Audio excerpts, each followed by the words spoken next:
My name is Roxanne Modafferi, the Happy Warrior, and I train out of Syndicate MMA in Las Vegas. My mentality when I first started MMA was to see how far I could go. I had been training karate and judo and jiu-jitsu, and I considered MMA the ultimate challenge of putting everything together, and I just wanted to see what I could do with my ability. And I actually debuted as a pro in Japan when I went there as a college student in Smack Girl in 2003. And back then it was you train jiu-jitsu, you train kickboxing, and then you fought. I didn't have a lot of guidance back then. I think that was one of the big things that is different than now. But no one said like, hey, you should be doing this amount of conditioning, you know, you should be doing this to cut weight. Like to lose weight, I used to work out really hard and then not eat anything. And I'm like, I'll wake up lighter, this is a great idea. That's not right, but I didn't know that. Almost all of my American friends had been telling me like, Roxy, you gotta move back to the States, you know. MMA is so much bigger in the States now, you'll get better training in the States. And I'm like, nah, I love my life in Japan, you know, I can still do it here. But secretly I was kind of afraid of being surpassed, and I think I was, but I refused to admit it.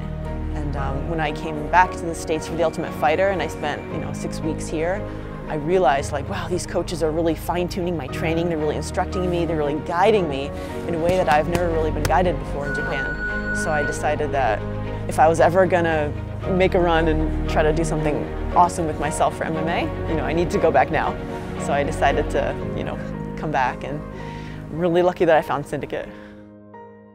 You know, when Roxy came in here, she was very raw. You know, she's been in the game for a long time, and she's a pioneer of women's MMA.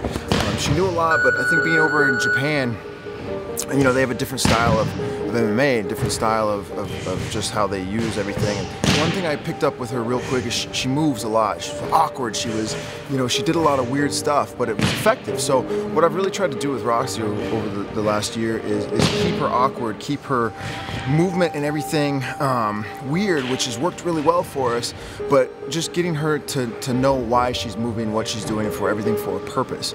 So my fight against Tara in Invicta was super important to me, not just because I needed to win, but also because I really felt like that was my chance to show like all this work that I've done over these many months. You know, I was really happy that I could show everything that I learned from John.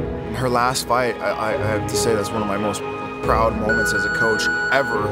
Circles clockwise into the power side. She ties it like that. Beautiful shot. You know, almost brings tears to my eyes when I watch it. I was so happy for her, and there's so much emotion.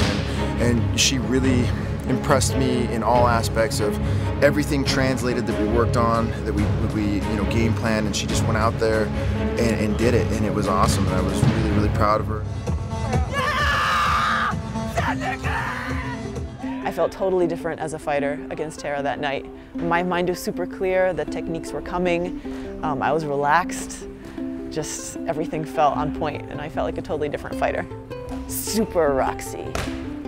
During the Tara fight, I just thought of all the hard work and all the struggles and all the pain I went through to get there. And I'm not actually a huge fan of striking. You know, I'd rather just take someone down and choke them rather than, you know, inflict pain upon them with striking. But I just felt like I got to do this, kind of this, I have to punch her in the face, and I want to do it hard. One of my goals for my next fight is to go Super Saiyan. Now that, I'm not even joking, like, first of all, yelling makes you stronger. I'm convinced of this. Like when you're down and you have to summon one last energy burst, just power up and you just do amazing things, like people who lift cars off their fallen loved one or whatever. Like, that's what I'm talking about. Like, I want that, that's so cool. So, you know, I'm definitely gonna go Super Saiyan. And I really, well, I don't know if I should say it. I really want a KO.